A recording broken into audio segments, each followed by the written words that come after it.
voluntary act of the human body must first start off as a thought, and that thought has to encourage the body to engage in the appropriate muscular activity that matches the nature of that thought. So every thought that you think will one day become a word. Your words will become actions. Your actions will become your habits will form your character, and your character dictates your destiny or your future.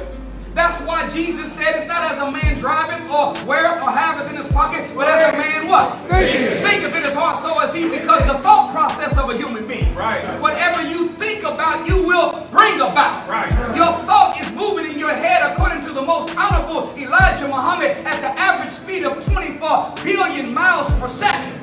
It is the fastest moving object in the universe. Therefore, by the law of power equals work divided by time, or power equals speed, the mind is the most powerful entity in the universe. But there's nothing in the universe moving faster than the speed of thought. You've got a car that can go 200 miles per hour. You've got a plane that can go 500 miles per hour on the average. We live on a planet that moves at 1,037 1/3 miles per hour every 23 hours, 56 minutes, and 46 seconds. It makes one revolution on its axis, giving us what's called a day. And it's moving that fast, yet weighing 6 sextillion tons. Made up of 196,940,000 square miles of land and water. 68,634,000 square miles of the water is the Pacific Ocean. 41,321,000 square miles is the Atlantic Ocean. There's 29,430,000 square miles of Indian Ocean, 1 million square miles of lakes and rivers. Mount Everest, 29,141 feet high. The Earth weighs 6 sextillion tons, a unit followed by 21 zeros. Yet it's moving at that terrific speed. Sound 1,120 feet per second. Light moving at 186,000 miles per second. Light is moving so fast that on that great ball of fire called the sun, 853,000 miles in diameter, with 10 to 20,000 mile high flames coming off of its surface, burning at 14,072 degrees. One ray of light can travel 93 million miles from the sun to the earth in 8 minutes and 20 seconds. Because light is moving at 186,000 miles per second. Faster than sound, faster than the car, faster than the plane, faster than the planet. But there's nothing in the universe moving faster than 24 billion miles per second. Thought is the fastest moving entity in the universe.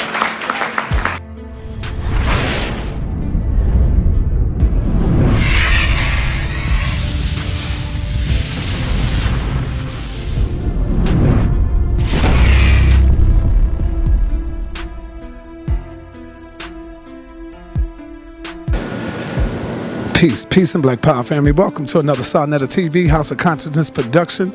As you can see, we already here. We are at one of the most famous mosques out here. Minister Hafiz, how you doing, brother? Good to see you again. This was the last place me and you met up right here when I did my interview with you. Wa alaikum assalam. I see you got my brother Nuri right here again. Good to see you, my brother. Well. Yes, sir. So, brother, without any further ado, I would like for you to bring on our brother. You know, peace. Assalamu alaikum. Peace be unto you in the listening audience, New York City and worldwide. We have one of our stars of the Honorable Minister Louis Farrakhan's ministry and the teachings of the Most Honorable Elijah Muhammad, student minister Nuri Muhammad. He's joined with his wife, Sister Terry Muhammad as well, and he's back in New York City. But he has 2 beautiful books out that I told him in Chicago he's got to come to New York, and he's got to showcase them and the wisdom before I say I do and after I say I do. But we want to talk about black love. We want to talk about functional black families in the 21st century. And our brother is on the cutting edge with that. We want to thank student minister Ava Muhammad, who has the book out, Real Love.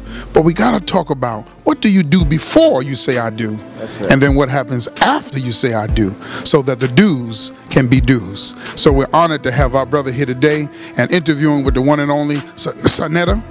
We want to thank you for the awards.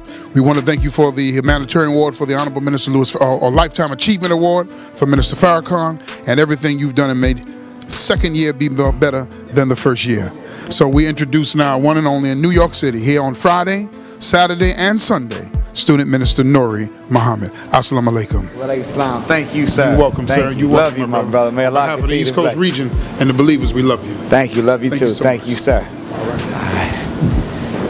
The great brother Sarnet. All right, my brother Nuri, man. Good to see you again. Once again, last time we met, we was in Brooklyn. That's right. I think that was Mars number 7 out there in Brooklyn. Yes, sir. Yes, we was out there in Brooklyn, man. Good to see you here again, brother. Got a smile on your face. You're doing great work, man. Well, I was feeling good, but now I feel better. Now that I've seen your beautiful smiling face, my man. brother. Thank you, brother. And Appreciate we that. thank Allah for you, not just in the community of New York, but all over the country. Your platform of Sarnetta TV has saved thousands of lives and has added value to millions of people's life. So we salute you, my brother, for what you do for our people, and it's an honor to be here to help you to do more of that. All right. Thank you, my brother. I appreciate that. And shout out to We the God. We the God. He came up with a lot of these questions, and he put them in the best way he could. You know, he loved the Nation of Islam. You know what I'm saying? So I want to just take it off first by asking you, talk about, before I even get to this, let's go into the books that you have written. Where's your books at? Can you bring them up on the table? Well, So we could we let just the- got off the plane, but Oh, okay. before we finish. All right, beautiful. They're in the There you go. vehicle. Okay, that's good. We need to get them books here so we can let the people see it. Well, these books really became the product of what I call positive peer pressure. Everywhere we were going, teaching around the country, organizing for justice issues, economic development, or just to win new soldiers for Muhammad, we found that there was always a request for sidebar sessions of the organizers of the events, as well as the people in the community with problems in male and female relationships. Okay. So I said, well, if I can stop having these little sidebar meetings by the little copy machine at the lobby of the hotels, and then, if I can figure out a way to stop having all this, I might be able to get some other work done. So basically, that counseling that we were doing was trying to help people in mate selection, and also how to keep together after you made that commitment. So we came out with a book, Before You Say I Do, and the back of the book has a statement that we put on there that kind of justifies why it's important to read it. And it says this, that the mate you choose will either confine you to complacency or inspire you to grow into your greatness. They will either be your other half or they'll make you half of yourself. So we came out with Before You Say I Do to help in the process of mate selection. And then, of course, the married couples were saying, well, what about us? What about us? I mean, we already said I do. So we came out with our second book that is the second part of that. It's called After You Say I Do. So that's how these two books materialize. I also have a third book called Let This Mind Be in You, the Master, the Messenger, and the Minister. But those two are the products of positive peer pressure and sidebar meetings on male and female relationships everywhere we go. And I figured that instead of having to have all these little sidebar meetings, I can just hold the two books out, Before You Say I Do and After You Say I Do, and act like them old doctors used to act back in the day. Take two of these and call me in the morning. So we tried that, and so far we've been getting very good feedback from hundreds of couples that have been able to salvage their relationship, and young brothers and sisters being able to make good mate selection choices thus far. Beautiful. Good to know. Okay. There we go. There we go. There we go. Let's get right. Let's just hold them up right now. In the morning. Okay. So this is Before You Say I Do and After You Say. Now, before we go into it, how do one purchase the book? Let's say somebody's in Toronto. Yes.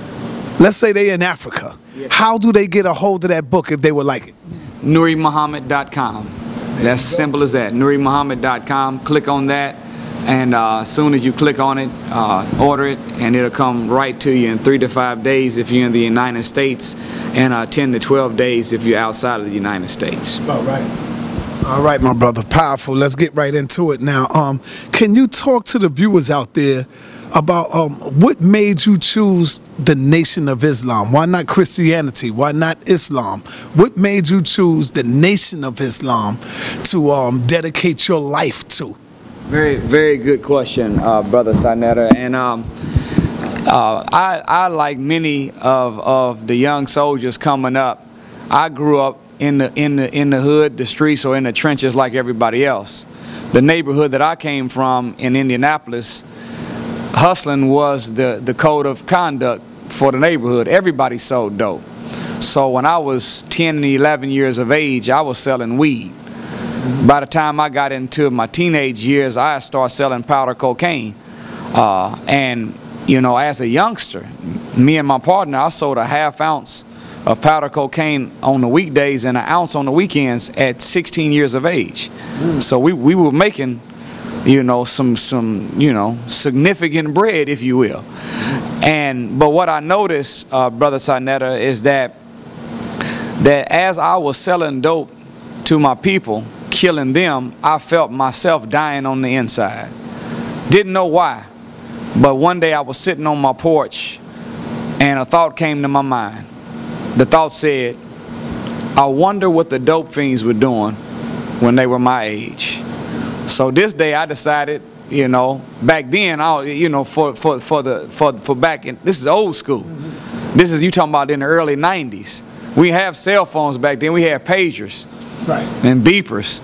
So this day I put up all the pagers, and instead of going out with the pager or having any dope, I went to the trap house and a liquor store and I interviewed the brothers that were out there that were strung out.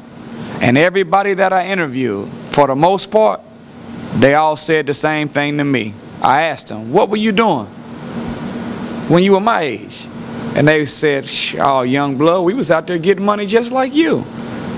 And it dawned on me that if I'm doing what they were doing whenever they were my age, then I'm en route to be doing what they're doing whenever I reach their age. So the song wasn't out yet by Bishop Bullwinkle. I don't know if you heard that song, Hell No, to the No No, to the No No No. It's on YouTube. Okay. But that's what my mindset was. So I knew then that I had to break away from the streets. And anybody that's hustling, you know, I always wonder why they called it crack rock. And how does that correlate with the saying that I learned as a youngster, getting two birds with one stone?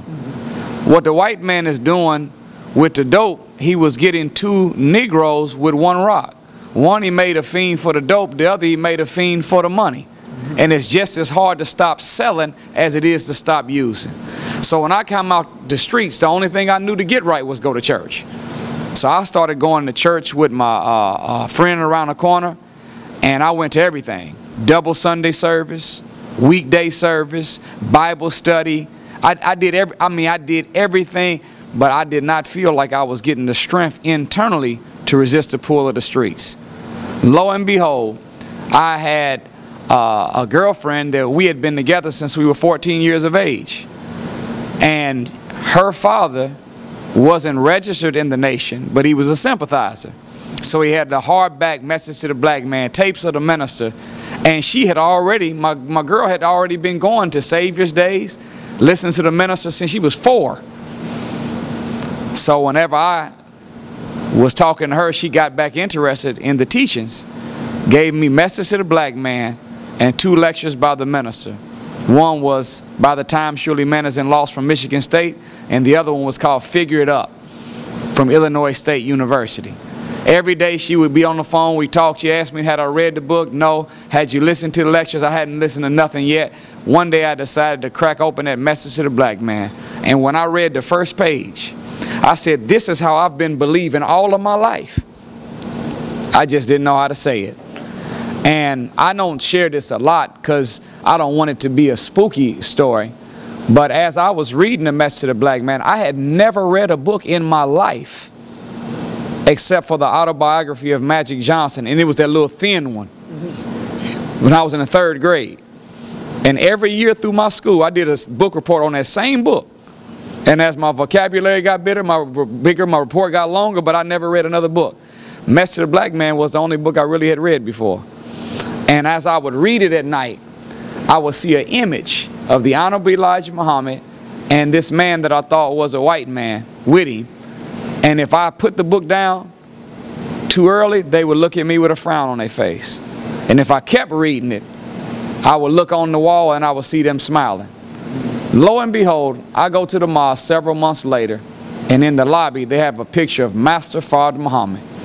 And I said, that's Master Fard Muhammad from the book?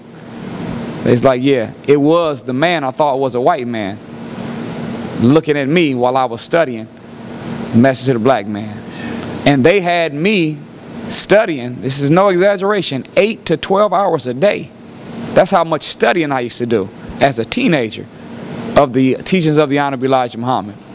Now, to sum it all up, I said to myself, I said, well, from the outside in, looking in, the nation looked like too hard of a life to live. A little too much discipline for me. And I made up my mind. I said, well, if you can prove it wrong, you'll throw it away. But if you cannot prove it wrong, you'll commit yourself 100% to it. Needless to say, I'm here. So I wasn't able to prove it wrong. And I'm pleased to announce that that sister that I was with at 14 years of age, that introduced me to those 2 lectures in that book at 16 years of age.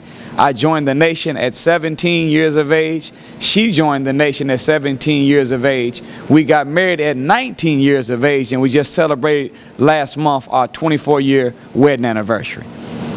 My wife is the one that brought me in to the ranks. That's how it happened, Brother Sinetta. Yes, sir. Beautiful story, my brother. Oh, man. Did you help patrol the housing projects with the NOI security team at one time? I worked for another subsidiary of the Nation of Islam security firm. We had NOI Security, which was headquartered out of Washington, D.C. By Abdul Sharif Muhammad. And we also had in Chicago another branch which was called New Life Security by Leonard Farrakhan. I was one of the, I worked for New Life Security. I was 19 years of age. And I moved to Chicago fresh out of high school, married with a pregnant wife. But my mindset was not going there for security of the projects per se. I was going there for spiritual security and to be trained in the ministry. And I worked security to be able to feed my family. Of course, while I was there, we were in what was called Rockwell Gardens. At that time, Brother Sinetta, Rockwell Gardens had been assessed by some medical officials. And when they did a survey of the stress level of the people in Rockwell Gardens, they said it matched the people of Beirut at the time that were in war. That's how stressful the people's lives were over there. So when we got over there, you talking, I mean, every building run by a different gang. While I was there, I was a supervisor, and I was on the roving team, and one of the brothers from the projects was beating a sister with some handlebars to a children's bicycle. And when I seen him, I jumped in between it, took the handlebars from the brother. He picked up a pole, hit me with the pole. The sister ran. I ended up calling on the radio, telling our brothers that they were on their way over there. Made it over there. The brother was there busting their windows out, trying to beat not just the sister, now trying to hit the brothers with the pole. Came up the stairs, I did, threw a coat on him and hit him and held him down. We left. Needless to say, he got on the phone, told everybody that we had jumped him. So his gang came out, and when we came down the stairs, it was 4 of us. And in our code, as Muslims, we don't run from the difficulty, we run to the difficulty. We call on Allah, like Kunta Kinte did when he was making revolt on the slave ship. When he needed to draw power to make that revolt on the slave ship, they formed that circle, and you heard them say in Arabic, La ilaha illallah Muhammadan Rasulullah, there's no God but Allah, Muhammad is his messenger. And then you heard all of the soldiers en route say, Allahu Akbar. snatched that cracker, pulled him in, got them keys. Boy, that's my favorite part of the movie. Snatched that, got them keys and start throwing them crackers overboard. So when we were in the projects, I was saying Allahu Akbar, moving toward the group. And I thought that these brothers were with me as well. And lo and behold, they had went a different direction. They went away from the battle. And I went to the battle, and I found myself confronted by about 20 brothers or more by myself.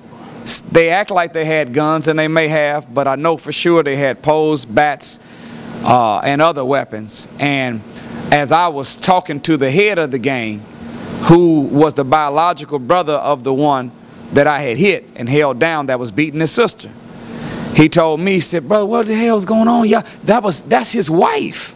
I said, well, I never seen nobody treat their wife like that, brother. He's beating her with some handlebars. I wasn't going to let that happen. So, needless to say, he told everybody in the gang, everybody stand down, don't do nothing. We gonna talk. Me and him walked away to talk. While we were walking away, I got hit in the head with a baseball bat by one of the brothers, and the next thing you know, they beat me. And I was in the hospital. I almost died. And lo and behold, by Allah's grace, they say I never was unconscious. They say I was always conscious. They say I wasn't moaning, making no noises. They came back to get me, put me in an ambulance. They say I was talking normal. I don't remember none of this.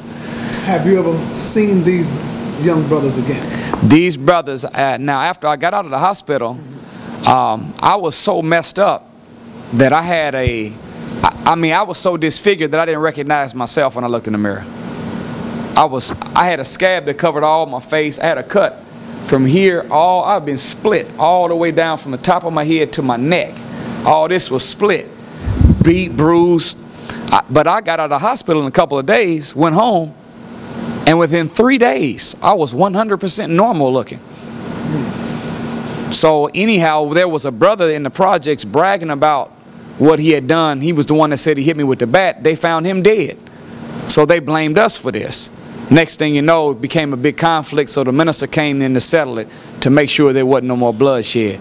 I went back to work in the projects. And, well, you know, I had the pole that they hit me with. Right. I used to keep it with me. And lo and behold, as time went on, these brothers that were involved, the one that was beating a sister and his brother, they start coming to the mosque with me. And we hired them to work New Life Security. So they became soldiers on my shift that I was supervising, working New Life Security and coming to the mosque by Allah's grace. Yeah. All right. Powerful stories right here that the people never heard of.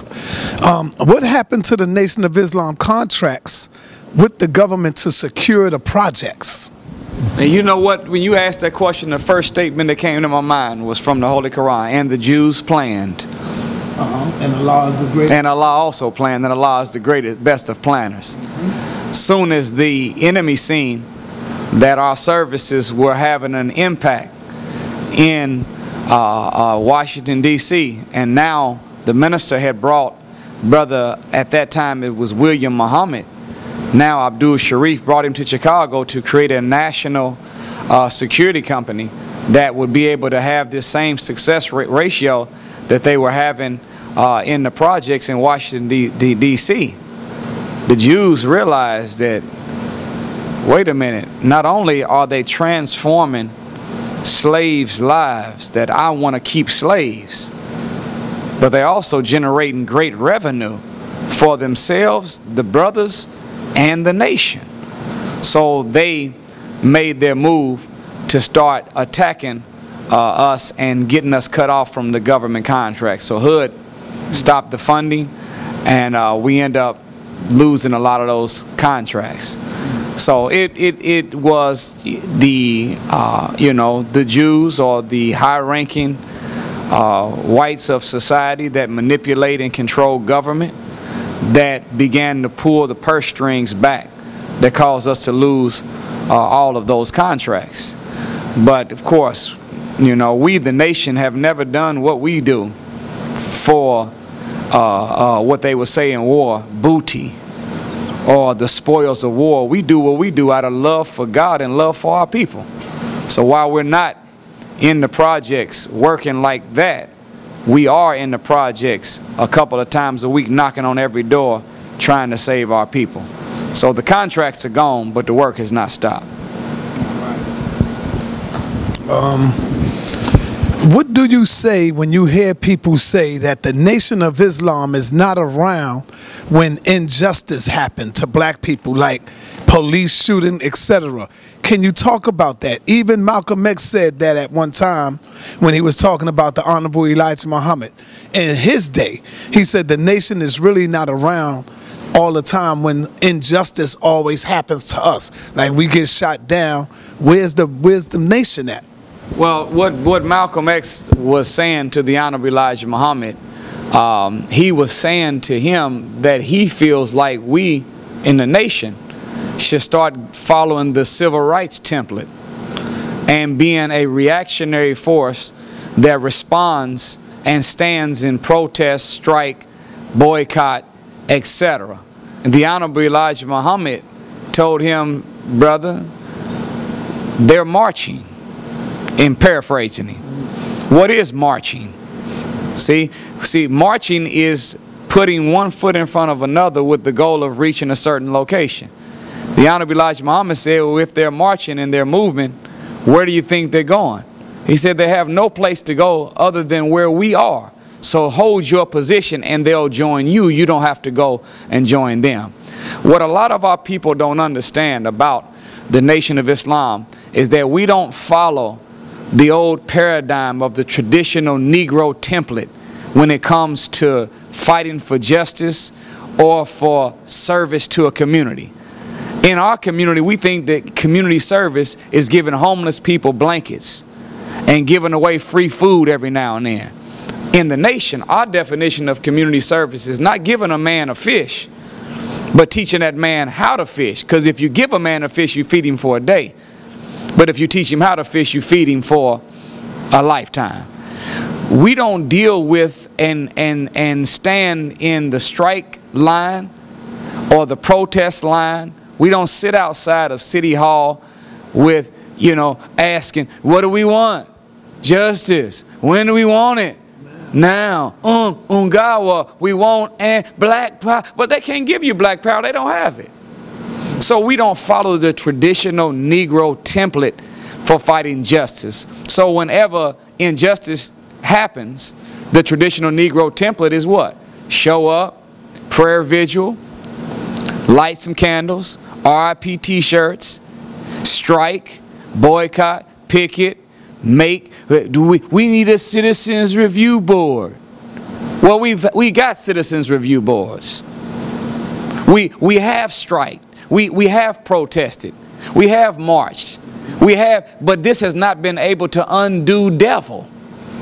So the Honorable Elijah Muhammad already told us what we were dealing with. So instead of us going out as a reactionary force following the old traditional Negro template to respond to justice that has never proven to be fruitful, we say, we told you who you dealing with.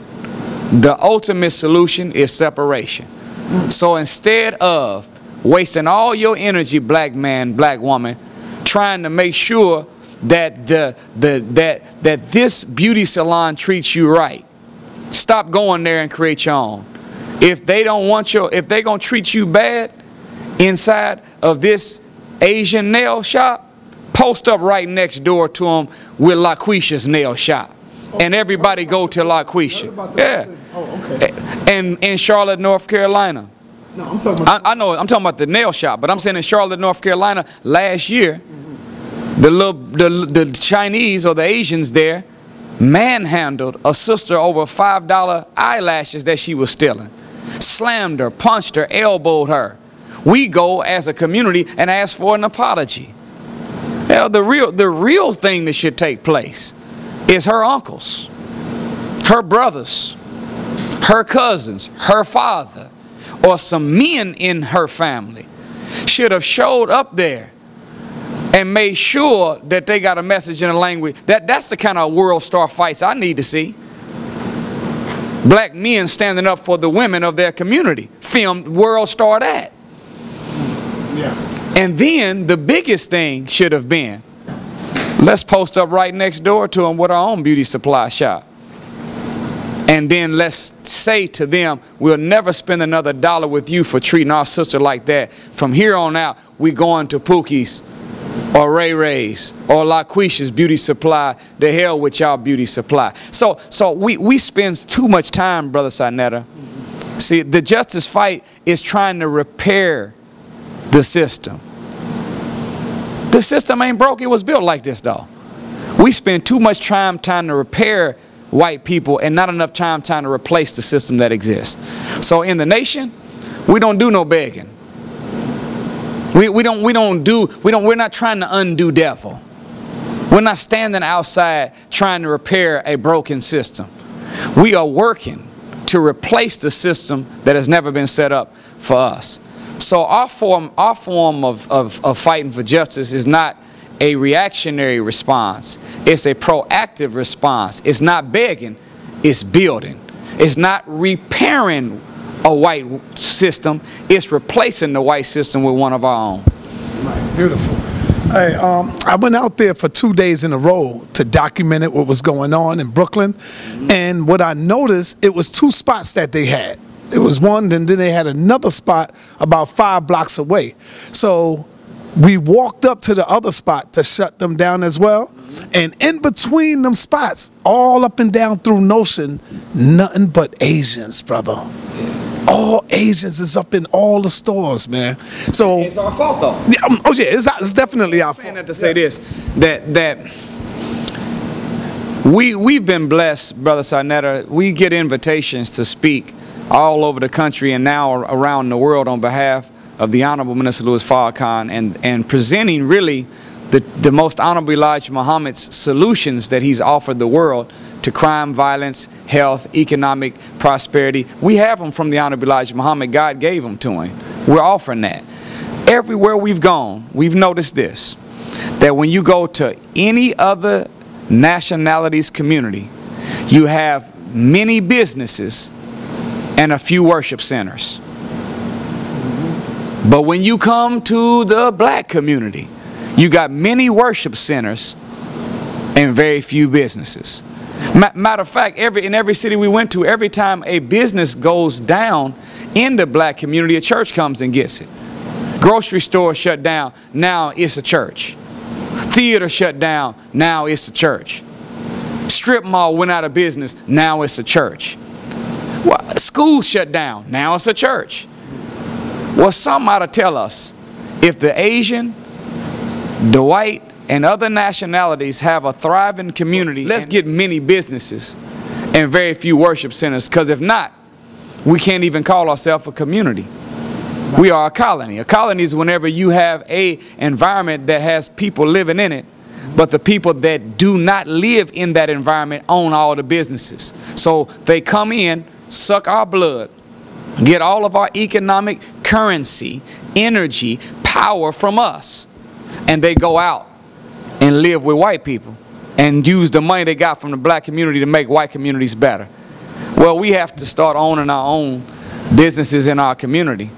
And when we set up a business, one of the struggles, because we have, in Indianapolis, we have a restaurant, Eat to Live Cafe.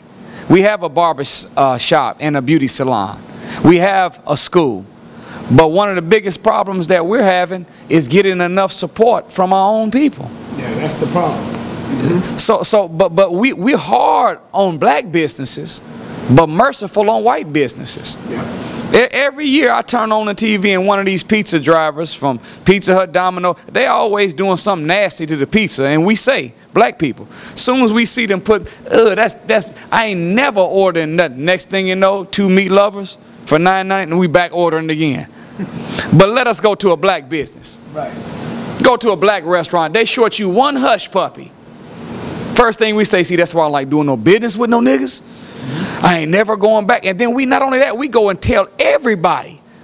Right. But I would not go there no more. Mention that we always want to come short too. Can I owe we want to hook up. Can I owe you this, brother? Yeah, we always want, but we don't do that with white businesses. Right. Now, so my point is this. that we have to become more merciful on our black businesses, and let's become harder on the white businesses. The philosophy of black economic success should be this: shop with your brother before you shop with another. That means my job as a black man or woman is, for every want and need I have, I should search my environment out to find out if there is any brother or sister that has that good product or service. And if I find them, I'm willing to drive farther and pay a little bit more, but I'm going to shop with my brother before I shop with another. If I search my immediate environment and can't find that good product or service in my immediate environment, before I go and buy anything from white people, I'm going online to see if I can find one of my brothers and sisters in another environment that can ship me the product that I'm looking for. And I'm telling you, if we did that with $1.3 trillion a year coming through our hands, if we would begin to circulate that money among ourselves, then we will be able to give one another power, and we will see our neighborhoods graduate out of a colony into a community, and we won't have to even fool with the Brooklyn Asian. We won't have to fool with the Vietnamese in Charlotte. We won't have to fool with the Koreans that own such and such. We won't have to go to no white man payday loan spot, or no Italian pizzeria, or no Indian with no chicken shack next to a gas station. We'll be able to do all of it for ourselves. All right. Let me ask you this, brother. Do you still, because I remember back in the days, you had to write a letter to the Nation of Islam to join the Nation of Islam. That's right. Is that still going on to this day? Do you still have to write a letter to the Nation of Islam today? That is still the policy. Okay. However, we never use the term convert to Islam, because every black man, woman, and child is already a member of the Nation of Islam, as Islam means submission to the will of God, or one that has been made secure through their submission to the will of God. We're Muslims by nature. We're everything else by circumstance. We are already born righteous, the original people. So when you join the nation, we don't call it converting to. We say you're reclaiming your own. Now, in the nation, in order for you to be enlisted into the army of Allah, in order for you to be considered a registered FOI, MGT, a registered member, you have to write this Savior's letter. Now, this Savior's letter, Brother Sarnetta, you don't really write it, you draw it. You're taking a letter that is written to Master Father Muhammad from yourself, but it's in someone else's handwriting. Why would the Honorable Elijah Muhammad make this a requirement? He said this. He said anyone that can successfully write that letter is qualified to be a follower of his for the rest of their life. And they asked why. He said, because there's only 3 things that you need in order to stay with me and stay with God. And that's observation, concentration, and submission. So if you can write the letter and you're not writing it in somebody else's handwriting, you're not writing your drawing, you have to observe it. In order for you to make every loop the size that it's supposed to be, you have to concentrate. And in order for you to write in a way different than you normally would write with your own handwriting, you got to submit your handwriting to the handwriting of the one that wrote that letter. So this letter we call it the Savior's letter. It's a requirement, and it says in a nutshell that I bear witness that there is no God but Allah, who appeared in the person of Master Father Muhammad, that the Honorable Elijah Muhammad is his last apostle. Then it says, my slave name is so and so and such, I desire a holy and righteous name of my own. And then that letter is sent off. If it is approved, then you receive in the mail student enrollment and some prayers. The student enrollment, 10 questions and answers. You come to the mosque, say, look, my letter's passed, I'm ready to recite. And then the person will ask you question number 1, who is the original man? And the one that answers the question has to answer it perfectly. The original man is the Asiatic black man the maker, the owner, the cream of the planet Earth, God of the universe. Question 2, who is the colored man? The colored man is the Caucasian white man, or Yakub's grafted devil, the skunk of the planet Earth.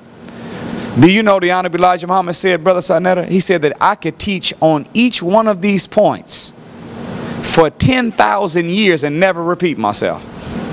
That's how powerful just them student enrollments are. So, once you recite that, you enrolled as a student in the class of God making. That's what the Nation of Islam is. All right. The Honorable Elijah Muhammad said, Allah came in a person of Master Farad Muhammad.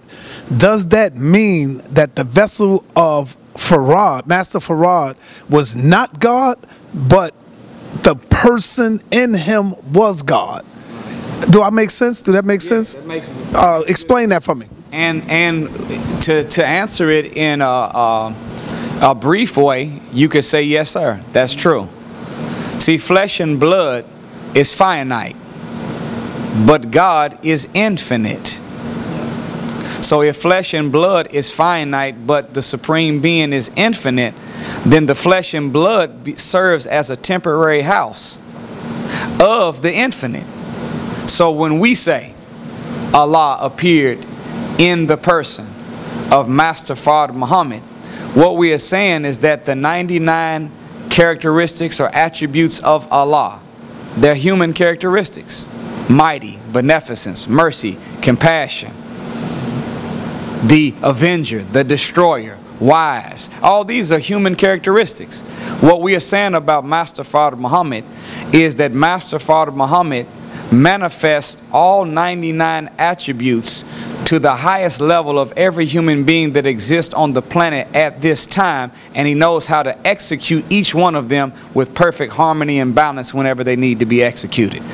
The Honorable Minister Louis Farrakhan, because you know everybody always talks about that God is in you. The God is in you. Every religion believes that. Jesus, when he was talking to the disciples, he told them the kingdom of God is where? Within you. Within you. The Holy Quran says, Allah talking, he says, remember thy Lord within thyself. So he's telling you that the Lord is in you. Another verse in the Quran says, and surely the throne of Allah's power is established on water, that he might manifest the great qualities within you. Well, we know that the throne of Allah is not a big gold chair in the middle of the Atlantic Ocean, but the brain sits on water. So the throne of Allah's power is ever upon water. It's in the head, that he might do what? Manifest the great qualities within you. So all the religions teach that God lives in man. However, what are the ingredients that make up God in you? The Honorable Minister Louis Farrakhan said this. He said that the will of God is the essence of God inside of every human being.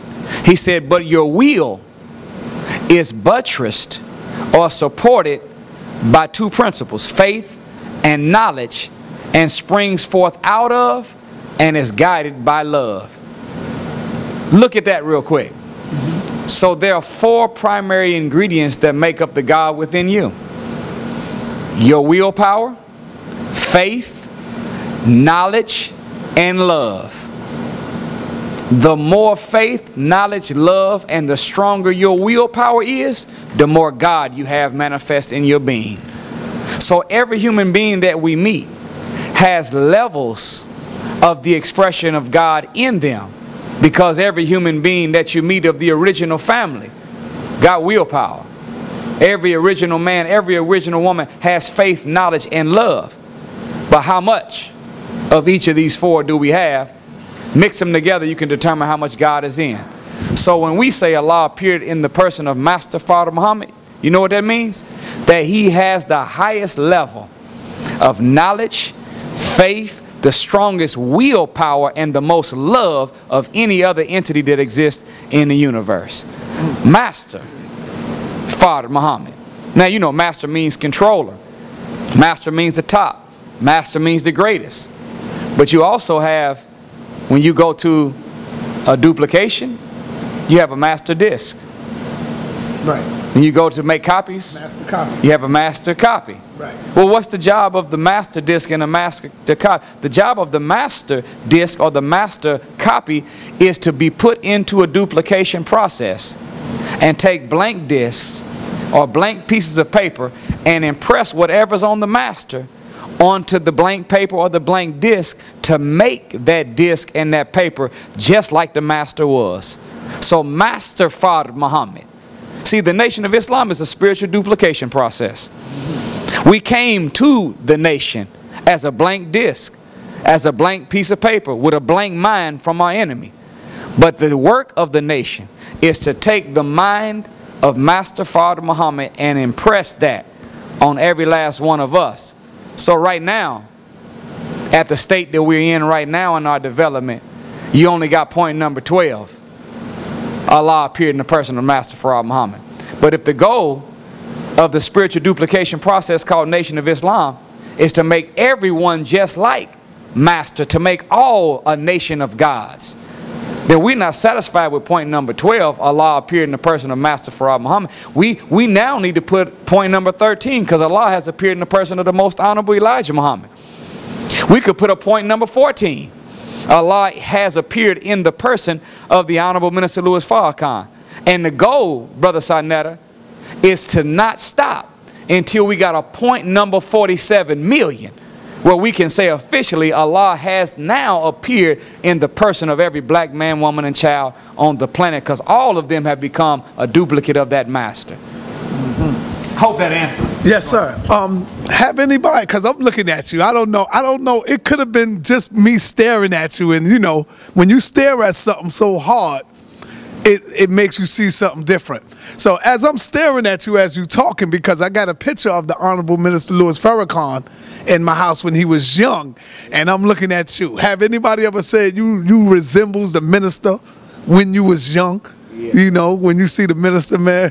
So that's how I was looking at you just now, man. Yeah. The minister says it to me, and he made one statement one day. He made it more than once, but he told me, he said, I was thinking about you one day and your beautiful wife. He said, and I came to the conclusion that you are me 30 years ago, and your wife is Khadijah. So I don't think that you look like somebody because of complexion of skin. I think you look like somebody when you try to take on the complexion of their character. Right. I don't think that you resemble somebody like what you're saying because of a haircut. I think you resemble somebody because of the hair cut or the head cut, the way your brain is being cut. So I'm striving to be, I always, when I write the minister, I close out, your student, your servant, and your soldier, Brother Nuri Muhammad. Because that's what I'm striving to be. I'm striving to be his student.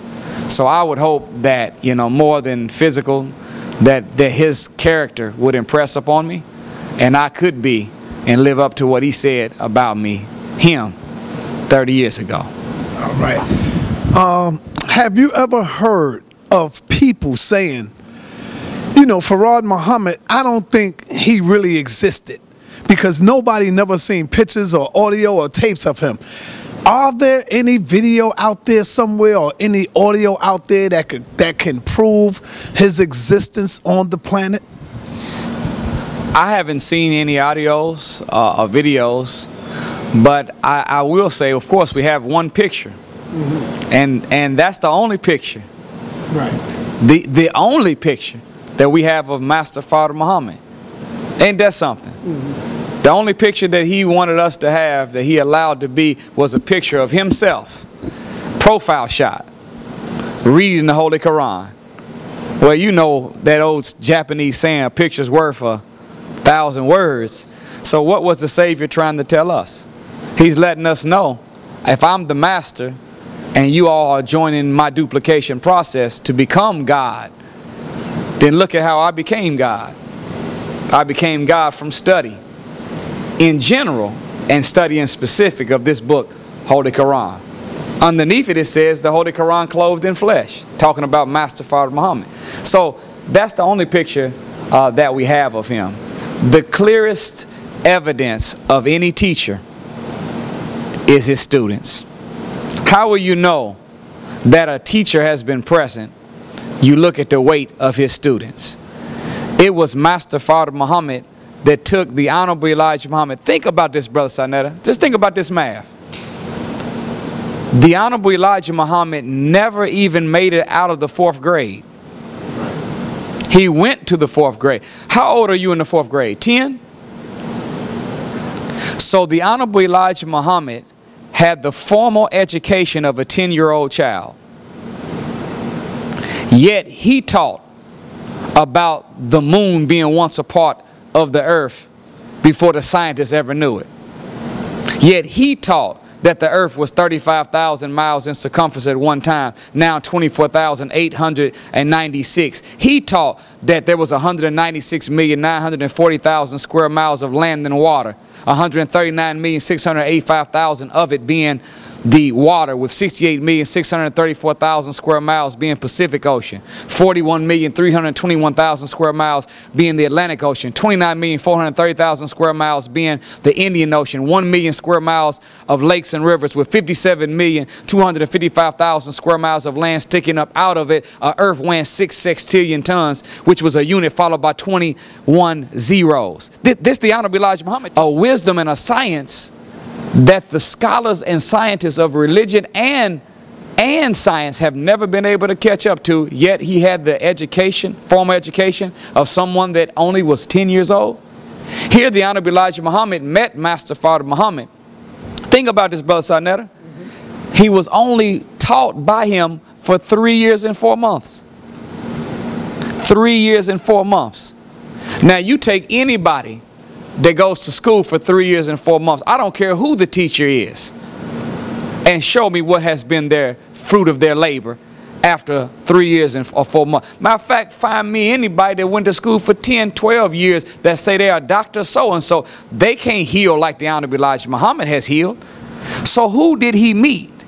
And what did that man teach him that he was able to absorb a wisdom in 3 years and 4 months with only a 10-year-old child's formal education? And he went from a 10-year-old formally educated child in knowledge to being the wisest man walking among us, to having 1 dime in his pocket, an alcohol problem, and on welfare, to being a man that got not off of alcohol just personally, but got millions of people off of all forms of drugs, not a dime, but built an $80 million empire in 1974, which is equivalent to what, 400 and some million dollars today? That is what the Honorable Elijah Muhammad was able to do. He's the producer of Muhammad Ali. He's the producer of Wharf Dean. He's the producer of Malcolm X. He's the producer of the Honorable Minister Louis Farrakhan. How could a man be able to make that kind of progress unless he met the man, and the man that he met was the God that he said that he was? So you don't need pictures. You don't need a recording. No, you don't need a video clip. You got the realest form of evidence, which is the transformation of human life. Let me ask you, who was here first? Who was here first? Was it Master Farad Muhammad or Prophet Noble Drew Ali, or was they here like the same time? Well, Prophet Noble Drew Ali, the Honorable Minister Louis Farrakhan said about Noble Drew Ali, he said this. He said there are 4 great leaders, 4 great leaders that became forerunners for the Honorable Elijah Muhammad. And he mentioned W.E.B. Du Bois, he mentioned Booker T, he mentioned Noble Drew Ali, and he mentioned the great Marcus Mosiah Garvey. He said, the Honorable Minister Louis Farrakhan, he said what the Honorable Elijah Muhammad was given by God for us was a synthesized version of the liberation structure of these four men, multiplied by the revelation Allah gave to him through Master Fard Muhammad. And when you mix that together, you produce the programmatic thrust known as the Nation of Islam. Therefore, when you joined the nation and you were once a Moor Science Temple Muslim, as my great-grandmother was and my great-grandfather were Moor Science Temple Muslims, my biological father is from Iran. But when you join, you don't have to get an X. If you come and you're so-and-so Bey, we honor your Bey. The Honorable Elijah Muhammad taught us to respect the great noble Drew Ali as being, look, the first black man to ever try to teach Islam to black people in America. So we salute him. We respect him. Right, I do too. Now, the reason I asked that is because I don't know if you heard it, but there's a lot of talk out there where some people say, and they getting the history mixed up, they say Fard Muhammad was a Moor. Have you ever heard that? Or he came, oh yeah, well they said he was a Moor. So let's get past that one. I'm going to go to this one. Did Master Fard Muhammad bring a new religion or just a new understanding of the Bible and the Quran? D, all of the above. The answer is D, all of the above. Yes, sir. Well, there's, Brother Sadnetta, there's two sides of revelation. Two sides of revelation. Revelation is when new knowledge that has never been known is presented. But, example, if you say about a female that she wore a revealing dress, she's not showing you nothing new. Whatever you're seeing, she already had. But you understand what I'm saying? But it's been exposed now. So the other side of revelation is not new knowledge, but it is making plain or making known the knowledge that you've already had. Master Fard Muhammad did both. He brought wisdom that had never been known in the world before. What Master Fard Muhammad brought, those in the viewing audience, you might want to put your seatbelt on. What Master Fard Muhammad brought and exposed about the originator of the heavens and the earth, the originator of the heavens and the earth didn't even know that about himself. He brought knowledge about the originator that the originator hadn't even discovered about himself. New knowledge. But also, Master Fard Muhammad revealed the other side of revelation, exposed to us, made plain to us the inner meaning of Scripture, Bible, Quran, and the science of life. So he did both. He did both. He gave us a... It was already in you. He just sparked it. He just gave it life. He just brought it out of people. Well, the deepest function of true religion, see, true religion does not really have belief in God as a goal. True religion has belief in God as just a starting point.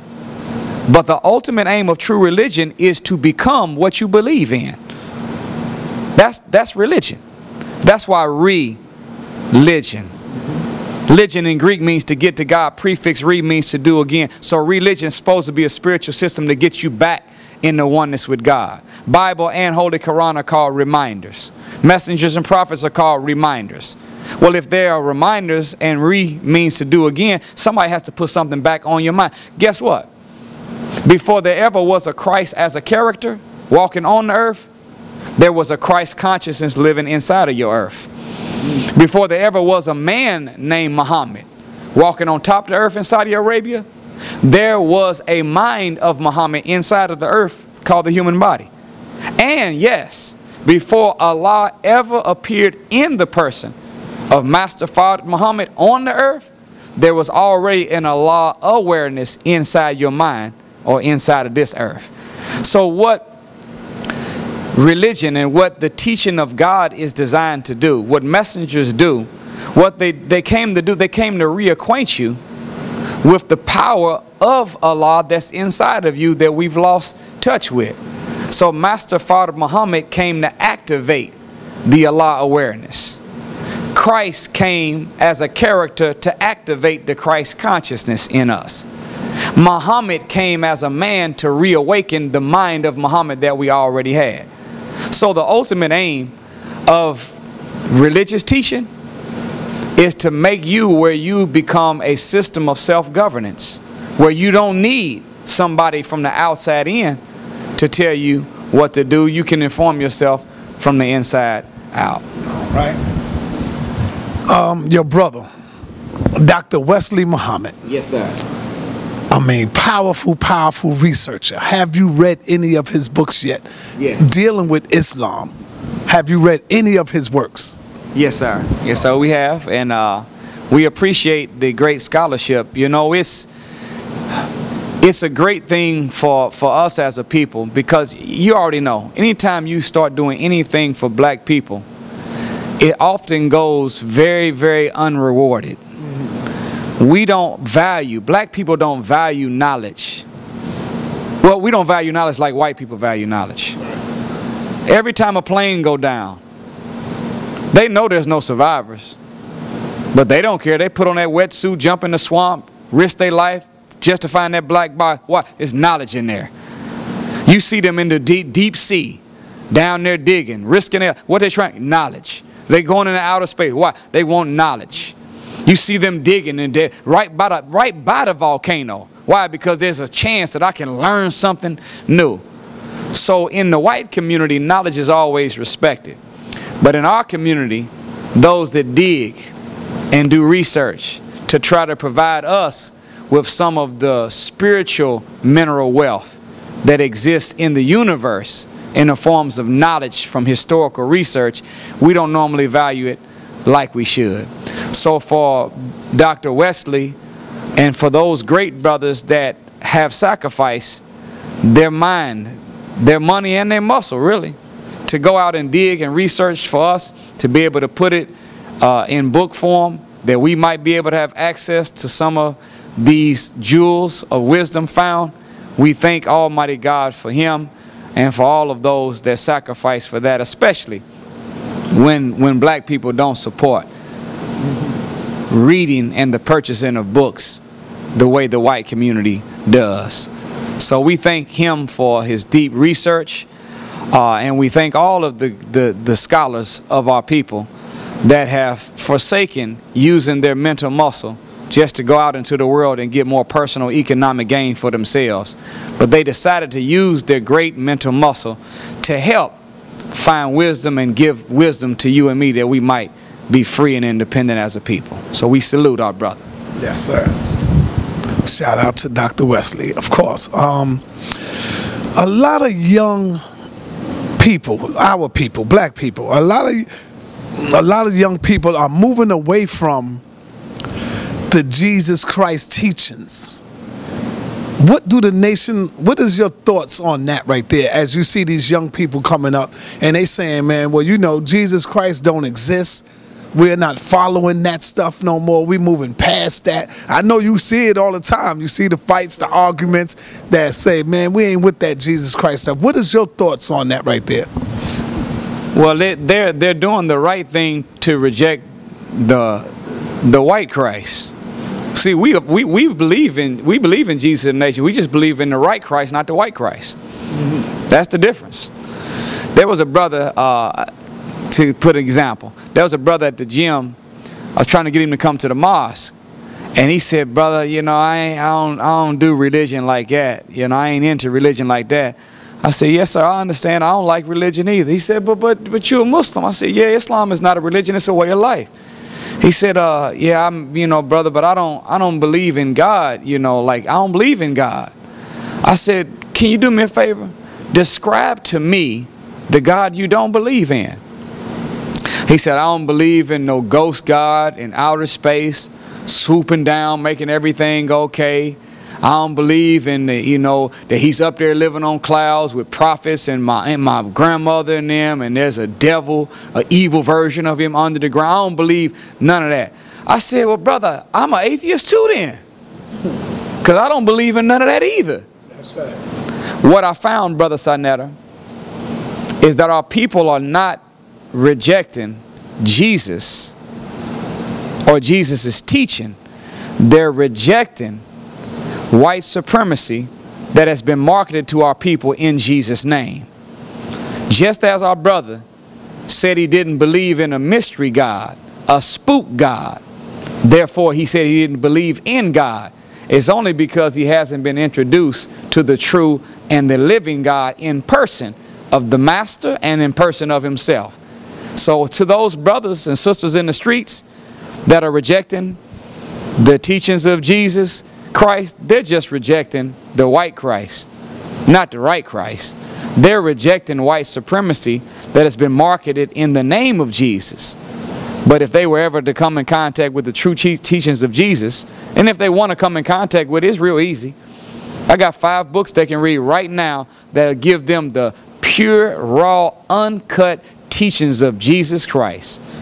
Message to the Black Man, Fall of America, How to Eat to Live, Book 1, Book 2, and Our Savior Has Arrived. Did you hear that? Mm-hmm. That's how you. That's what Jesus fed the multitudes with 5 barley loaves and 2 fish. Message to the Black Man, Our Savior Has Arrived, Eat to Live, Book 1 and 2, Fall of America, 2 fish, Bible, Quran. That's all you need. So if they got Bible, Quran, and they got them 5 books, they got everything that Jesus taught. Let me ask you this here. Muslims, y'all are Muslims. It seems to a lot of people that's outside looking in, they will say, well, you know, y'all talk more about Jesus than Prophet Muhammad. Mm-hmm. Now, why is that? Because I hear the minister, he goes in on Jesus more so than Prophet Muhammad. Why is that?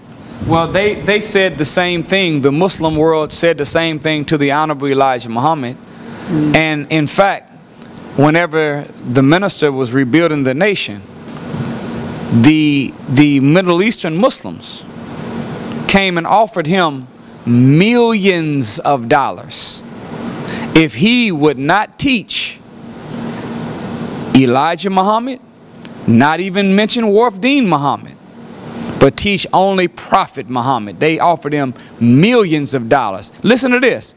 Then they said, and if you do this, when you die, we will even say you were the Messiah. Well, we don't need them to say it. We'll say it. We know what we're looking at. Mm-hmm. But point is, the Honorable Minister Louis Farrakhan said to them the same thing the Honorable Elijah Muhammad said. He told them, you don't have our assignment. See, Brother Sarnetta, the work of the Nation of Islam is the resurrection of the dead. Now, of course, it's mental, spiritual, it's emotional, it's economic death. But look at the concept of resurrection of the dead. Where are dead people buried? In cemeteries, right? Mm-hmm. So if you're going to resurrect the dead from a cemetery, you have to stick the shovel in the location where they're buried. You can't stick your shovel in Kentucky soil trying to resurrect somebody in New York. If you want to resurrect somebody in New York, you got to stick the shovel at the exact location where they're buried at. Well, our people are buried in the Bible. So in order for us to resurrect the dead, we can't stick our shovel in the Quran. We can't use for our shovel Muhammad. We got to come with a Jesus shovel. I heard the minister and stick our Jesus shovel inside the Bible. And that ought to tell you something. See, anytime that you've got the ability to prove Islam in the Bible like we do, that ought to let you know that you done found something when you're looking at the teachings of the Honorable Elijah Muhammad as exemplified and explained to us by the Honorable Minister Louis Farrakhan. So that's why our work is the resurrection of the dead. Truth is truth.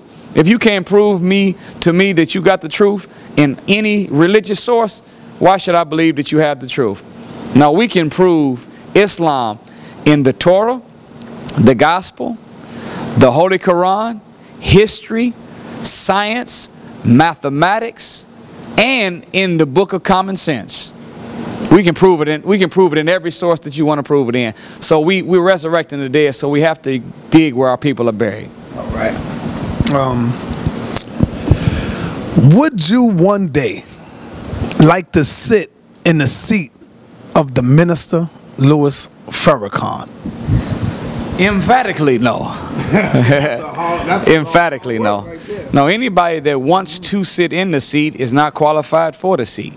Oh, okay. See, this discussion that circulates in the atmosphere about a successor is because, again, just like we talked about community service and we talked about fighting for justice, it's the old Negro organizational template.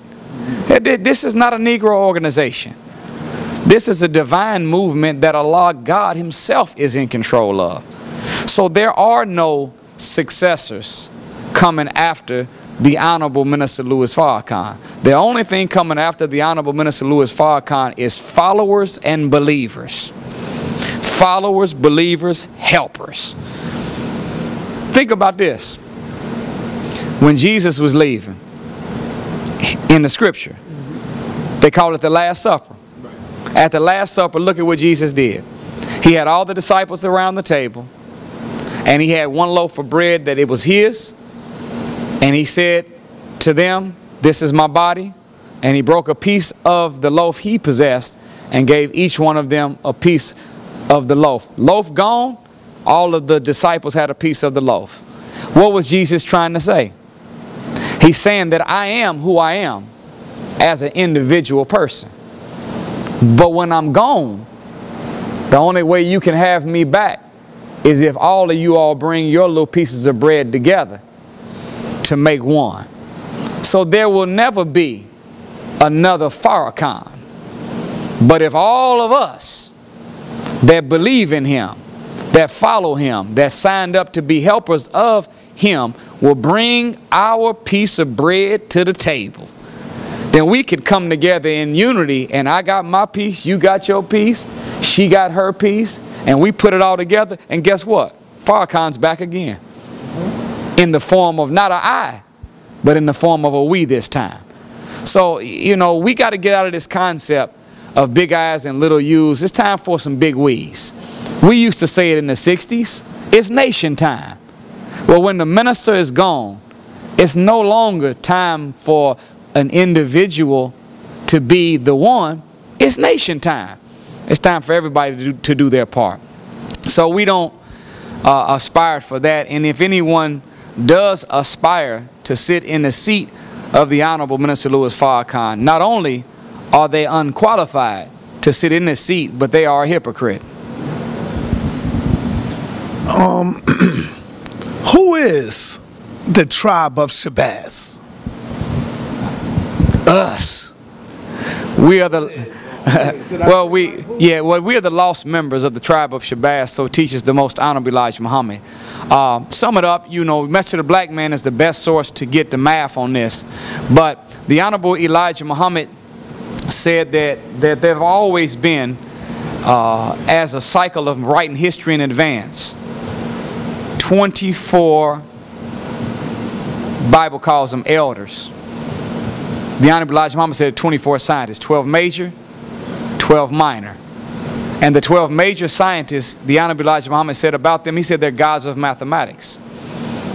Meaning that they're not gods of putting number 2s and 3s together and pluses and a D. No, the supreme mathematics is not adding numbers together.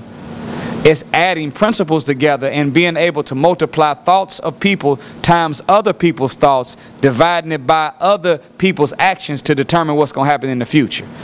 So the 12 major scientists, the Honorable Elijah Muhammad, he said they were so profound mentally that they weren't practicing trigonometry, algebra, or calculus, or physics. They was practicing mental mathematics.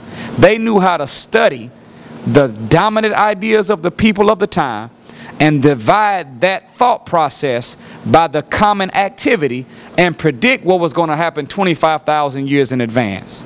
Well, one of these scientists had an idea at the table, and he said that he wanted to take his family to the jungle of Africa to conquer the beast. The other 11, and one of the 11 supreme being disagreed. Told him no. See, in order for you to conquer something in an environment that they are the master of, you have to become like them in order to conquer it. So to conquer the beast in the jungle, You had to start thinking like a beast, and man is not supposed to go from human to beast and beast to reptile. Man's supposed to go from human to divine. So they disagreed, but he went anyway. Took his family to Africa. Went into the jungles of Africa, so teaches the Honorable Elijah Muhammad. Shabazz meaning rebellious. Tribe of Shabazz. He rebelled. He took his family there and began begetting offspring. They stayed there for 50,000 years. During that time, Shabazz and his family, producing offspring, never received messengers, never received divine guidance. They conquered the wild, they conquered the beast, but in order for them to conquer the beast, they had to become savages themselves. Was Shabazz before the pyramids? Most of them, yes. Most of those the pyramids that we have record of, yes. However, civilization is trillions of years of age. So really, how can you say this? Egyptian history is the best of the worst of our history. It is the highest. Egyptian history is the highest manifestation of the fallen black man. Did you hear that? Mm-hmm. It's the highest manifestation of the lowest form. It's great compared to now. But at the end of the day, the civilization we had before the pyramids, before Shabazz, trillions of years ago, eye has not seen, Scripture says. Ear has not heard, nor has it even entered the heart of man to perceive what lies ahead that used to be as it was in the beginning, so shall it be in the end. So, did Shabazz come before that? Yes, he did, the ones we're looking at. Do you know these pyramids that we're looking at right now? These weren't the houses that we lived in. The pyramids were greenhouses, meaning we put vegetation in for the winter. The pyramids were places we buried the dead. Well, wait a minute. You got the pyramid Giza 451 feet tall, 451 feet deep, covers 13.5 acres of land, made of 1 million stones that weigh 3.5 tons apiece, marble, granite, gold, not deviating not 1 square inch. That kind of structure, and we use that as a greenhouse, that as a place to bury our dead. Question, Brother Sanetta, what did the homes used to look like? What did our schools and buildings used to look like if that's how we buried our dead? We know the Honorable Elijah Muhammad said that in order for the white man to rule, civilization had to be buried. The knowledge had to be buried. He used these words. He said there are 60,000 books of mathematics. These books are not, like again, not numbers, but they're aspects of nation building and how to govern civilization. He said the white man was only given one of the books, and the other 59,999 had to be buried. And the Honorable Elijah Muhammad said that if he got another one other than the one he had, we might never be able to get him out of power. So when you see white people over there digging in Africa, they're not looking for no dinosaur bones, trying to find no more gold. They're over there trying to see if they can find one of them books or the artifacts that were the product of the wisdom of those books. So civilization had to be buried so that they could rule. So if there's a world we look at right now off of one book, what did our world used to look like when we used all 60,000 books to build it? Think about that. Eye has not seen, ear has not heard. So yes, tribe of Shabazz 50,000 years ago was before the pyramids that we're looking at. But the original man is not the 50,000-year-old black man. It's not the 10-million-year-old black man. The original man is over 78 trillion years of age. Not the first man under the sun, but the man that came before the sun that put the sun out there as a duplicate of his own mind. That's us. All right. There's a teaching out there. I don't know if you came across it yet or if it came past you, where they said you are what your father is. And a lot of the ones that be teaching this mainly comes from the Hebrew Israelite set. They say that you are what your father is. So they accuse Bob Marley of being a white man because they say his father was white. So if you are what your father is, let's say you have a white man and a black woman, and the sister have her child, would the child be considered a white man, but the black is still dominant? So I don't subscribe to that teacher. Well, you're answering your own question. Right, I'll let you hit. This. Yes. In that, again, quoting that monumental, illuminating book, Message to the Black Man, right, the Honorable Elijah Muhammad deals with race mixing in there. And he makes a revolutionary statement. He says that a black child that comes from a white mother and a black father is not the same as a black child that comes from a white father and a black mother. Now, what's the difference? The seed, he said, the seed, in so many words, carries more of the percentage of the makeup of the child than the womb does. So scientists, they've been breaking it down. They say, some say 60, 40, 70, 30. I've even seen 94% man, 6% female. At the end of the day, the Honorable Elijah Muhammad said that you are more of your father than you are your mother. In so many words, he's saying that. However, when the math is in, heredity is not that powerful. Did you hear me? Mm-hmm. Heredity is not that powerful. You and I are no more than 20% heredity. What kind of God would God be to make me? I'm a new creature on the planet that, according to the Bible and Holy Quran, it says in the Quran, I, Allah, created you in the womb of your mother. In the book of Jeremiah in the Bible, God says, I knew you before you were in the womb of your mother, and then I formed you in your mother's womb. Well, what kind of God would God be to form us in our mother's womb, bring us into existence as a completely new creature with our own fingerprint, our own voice pattern, our own pupil, and we're unique. And at the same time, whatever our father or mother was, that's what we're bound to be. No, at the most, our heredity is 20%. But the other 80% of what makes us what we are the decisions that we make. I don't care whether mama or daddy smoked crack, whatever they were, your mind is powerful enough to override the commands that are even in your blood that came from your hereditary makeup. So never should we accept that because my father was, I am. Mm-hmm. Or because my mother was, I'm doomed to be. That's spooky. That's that generational curse stuff. You hear Negroes talking about, you know, it's just, my family is, we generational curse, you know. You know what I mean? Everybody, my mother's mother, her mother, everybody had high blood pressure. Yeah, everybody ate pork chops. Your generational curse is just bad habits that's been passed on one generation to another. Ain't got nothing to do with your blood. It's just bad habits that you've passed on. So no, at the end of the day, daddy don't make you who you are. Mama don't make you who you are. They have influence. Okay. They have the ability to pass on to you traits and really what you would call inherited preparation or inherited problems. They can pass it on to you. All right, but God is God. Yes, I got 3 more. And you can override all of that with the power of your own mind. Beautiful. All right. Yes, sir. People say the Nation of Islam changed up on the teachings. Can white people join the Nation of Islam today? Does that exist? I know you heard people saying that now, that they have white members in the Nation of Islam. Is that true? How much fact is that? Well, even prior to 75, you had a lot of white people that studied the teachings of the Honorable Elijah Muhammad. And you seen the movie Godfather? You remember when Michael was, you know, he's whacking all the 5 families. While he was whacking all the 5 families, they was asking him, "Do you renounce Satan?" Right.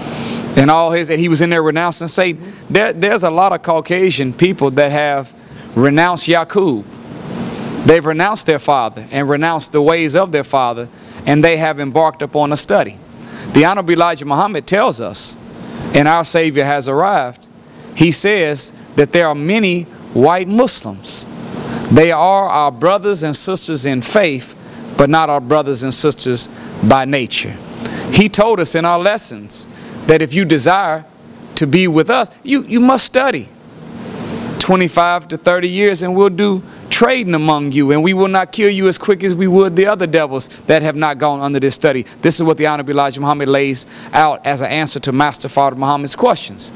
So right now there are white people that want to take on the transformation message of the Most Honorable Elijah Muhammad. There's even a message to the white man and white woman that has been written by two a woman and her husband wrote message to the white man and white woman, and it is a way of taking the teachings of the Honorable Elijah Muhammad and making it palatable for white people to study it, by which they might be able to enter into salvation. Right now, when you come to the Nation of Islam Mosque, there are no Caucasians that are present in none of our meetings. They're not allowed in our meetings at this point. Now, if we did open the door to white people, I'm afraid that black people wouldn't have no place to sit, because they love knowledge. So we better be quick, as original people, taking the message from the messenger God raised for us, because white people do want to learn the teachings. So we have many that study. They write the Honorable Minister Louis Farrakhan. He responds. They donate. They send letters to us.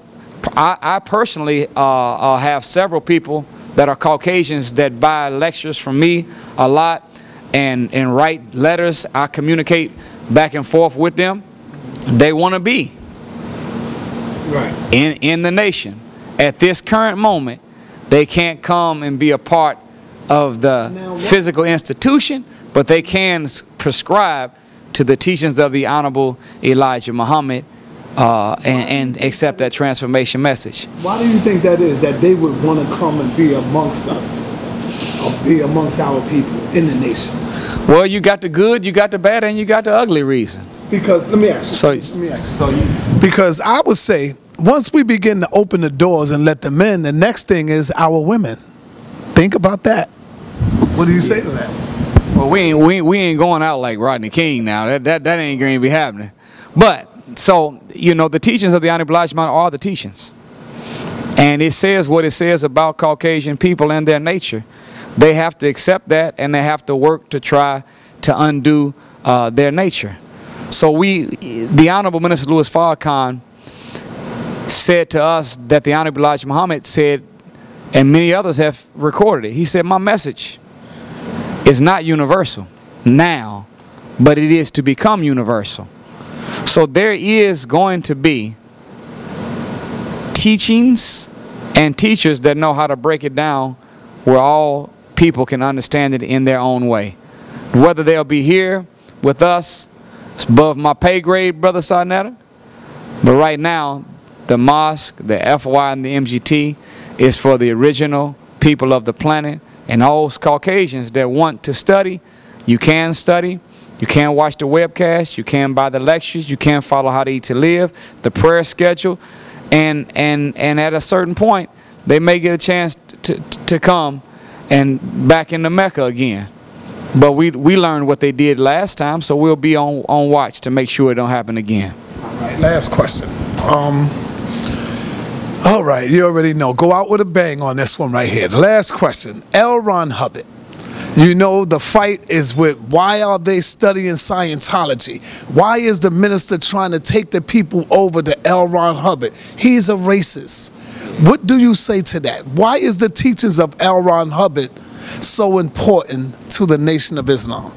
Well, the Honorable Minister Louis Farrakhan introduced us to what is considered a technology of mind that L. Ron Hubbard discovered, called auditing, or Dianetic auditing, which is a way of interviewing someone, and by asking them to go back to the earliest moment of pain or discomfort in their life, with their eyes closed, in a state of reverie, not hypnosis, but just eyes closed. Whatever pops up in your mind, say it. And then you keep going over it, and get all the details out of it. And what we have found is that when you go over negative events that happen to you in your life, those negative events have what is called negative charge attached to them that have insisted or trapped some of your, what they call, in Dianetics, they call it attention units. You and I would call it the power of our mind, or spirit, or the wheel of the mind. Some of our life force, some of the power of our mind is blocked up by bad past experience.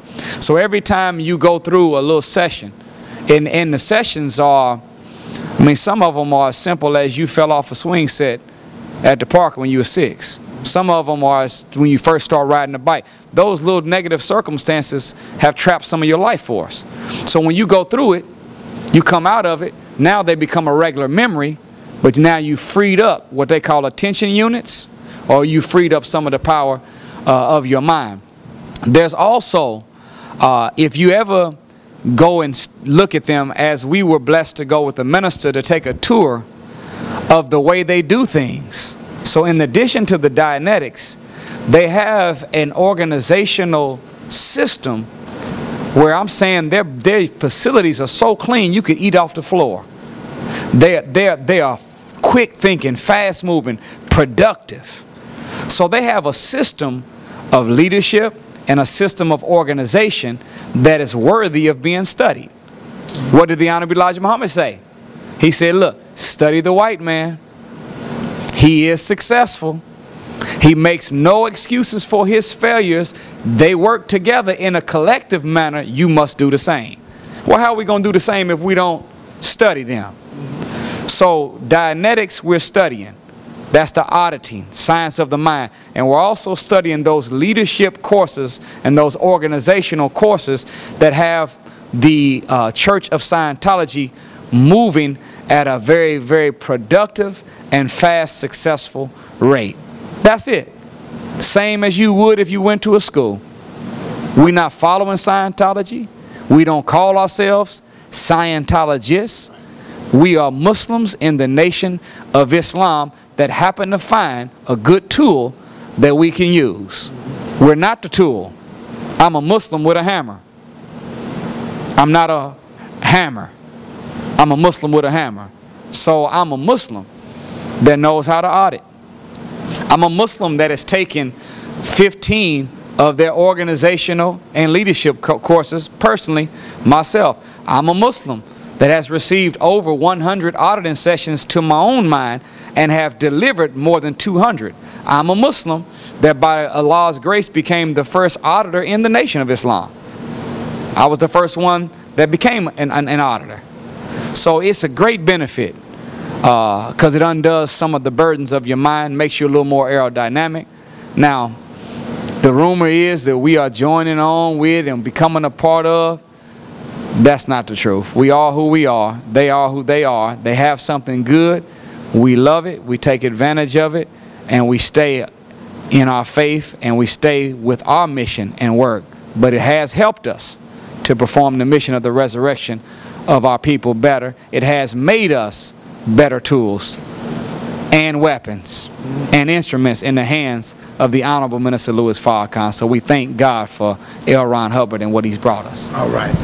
I want to thank you, my brother, for answering these questions for the people that's in the community that, you know, the inquiring minds want to know. We want to thank you here at Sonetta TV for taking the time for inviting us into your beautiful home, brother, to get this interview. We love you. Correction real quick. Oh, yes, you could give a correction. I said 25 to 30 years of the study. It's 35 to 50 years. Okay. Is the study that they had to undergo. So I wanted to put that right there. You go, beautiful. Back on there. And closing, what do you think about our young brother Ben? I was watching Ben last night. He been up late last night going in on the teachers. I happened to go on the computer and I seen I got a little something came to my phone and said, "Yo, Ben is live." Yeah. So I'm looking at Ben and he's going in. So shout out to our little brother, man. I called Brother Ben. I told him, I said, "Brother Ben, you are the general of the Air Force Division of the Nation of Islam."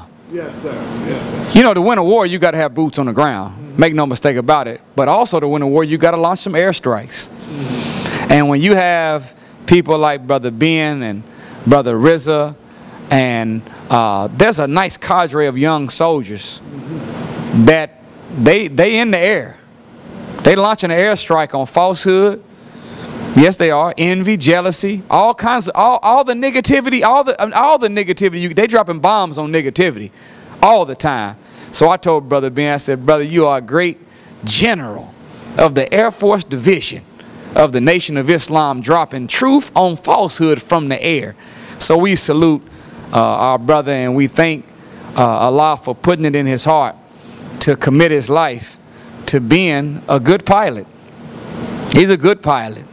He drops plenty of bombs, and we appreciate our brother for dropping bombs on falsehood, disunity, fear, envy, distrust, and all the other things that plague our people.